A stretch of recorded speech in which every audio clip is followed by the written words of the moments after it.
美国穆斯林人口的比例是无像欧洲遐尔济，因伫顶一届总统大选有要7成的选票是拢投予拜登。不过最近因为拜登支持以色列的态度，或者穆斯林是感觉真失望，这有可能让明年美国的选情佫出现变数。 在维吉尼亚州北部城市福尔斯彻市的这个清真寺，是当地穆斯林聚会的地点。讲到最近以巴发生流血冲突，美国是拢支持以色列，当地穆斯林和阿拉伯的居民拢气甲挡袂牢。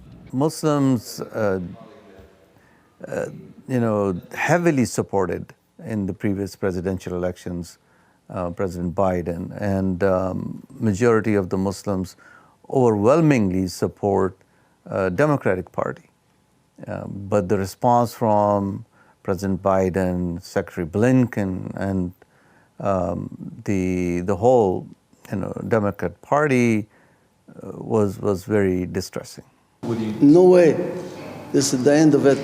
I don't want to punish the whole Democratic because there is an election. So I'm trying to see people who are reasonable, but for the president himself, no way. 美国境内有450万的穆斯林，占总人口的1.3%。2020年选总统的时阵，有6成9的穆斯林是甲票转予拜登，敢若1成7是支持川普。虽然穆斯林的人口无介济，但是伫一寡立场较变动的州，关键少数会变作输赢的关键。分析认为讲，拜登顶届伫维吉尼亚州、密西根州、乔治亚州和亚利桑那州的普选票数，拢敢若赢一点点啊，赢甲真险。即摆若穆斯林无支持，有可能影响伊的连任。Something has fundamentally broken in the hearts of many Muslim and Arab American Democrats.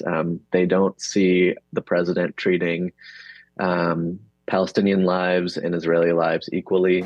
When they see people with names like theirs, with faces like theirs being bombed incessantly in Gaza, it makes them feel like the president and the party doesn't care about people like them, that doesn't care about their humanity. And 分析指出讲，若穆斯林普遍对拜登是感觉失望，真侪美国少年人无分宗教，拢做伙去街路发起反战示威，对拜登的选情影响是尤其大。上新的民调显示讲，拜登伫35岁以下少年人的支持度已经落7个百分点，创新低。民主党人已经开始烦恼讲，少年选票的流失会让拜登的连任更加困难。公司新闻张惠敏编译。